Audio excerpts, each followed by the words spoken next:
తెలుగు రాష్ట్రాల్లో సంచలనం సృష్టించిన ఫోన్ ట్యాపింగ్ కేసులో సిట్ విచారణ కీలక దశకు చేరుకుంది. ఈ వ్యవహారంలో మాజీ ఎమ్మెల్యేల పాత్రపై స్పష్టత తెచ్చుకునేందుకు అధికారులు మరోసారి విచారణ చేపట్టారు. బీఆర్ఎస్ మాజీ ఎమ్మెల్యేలు చిరుమూర్తి లింగయ్య, జైపాల్ యాదవ్లను సిట్ అధికారులు పిలిపించి వాంగ్మూలాలు నమోదు చేశారు. ఈ విచారణలో ప్రధానంగా మాజీ అదనపు ఎస్పీ తిరుపతన్న పాత్రపై అధికారులు దృష్టి పెట్టారు. నిందితుడిగా ఉన్న తిరుపతన్నను, మాజీ ఎమ్మెల్యేలను కలిపి అధికారులు ప్రశ్నించారు.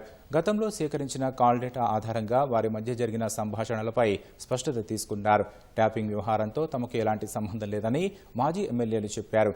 జైపాల్ యాదవ్ ఫోన్ను సీజ్ చేసిన అధికారులు అందులోని వాట్సాప్ చాట్, కాల్ రికార్డులను విశ్లేషిస్తున్నారు. నేను పారదర్శకంగా పనిచేయడం జరిగింది.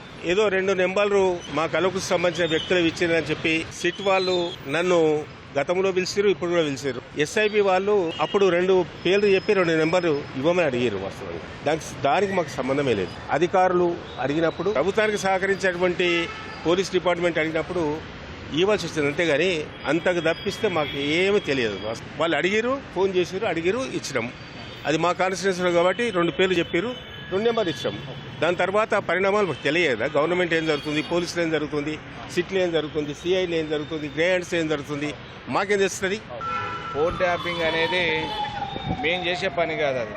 అది అధికారులు ఎందుకు చేస్తారు, ఏం సంగతి అనేది వాళ్ళకున్న సమాచారం బట్టి వాళ్ళు సేకరించుకుంటాం. గతంలో తిరుపతి మా జిల్లాలో అనేక సంవత్సరాలు పనిచేసిన వాటి మాతో మాట్లాడిన తప్పితే నెంబర్లు మా పిఏ అక్కడ ఉన్న వాళ్ళు ఎవరో నెంబర్లు అడిగి మెసేజ్ పెట్టడం జరిగింది. అందులో కొత్త ఏం లేదు. అందులో మమ్మల్ని లాగి పదే మమ్మల్ని విచారణ పేరు పిలిచి ఇది పొలిటికల్ యాంగిల్ చేస్తున్న సిచ్యువేషన్ కనబడుతుంది తప్పితే మరొకటి కాదు.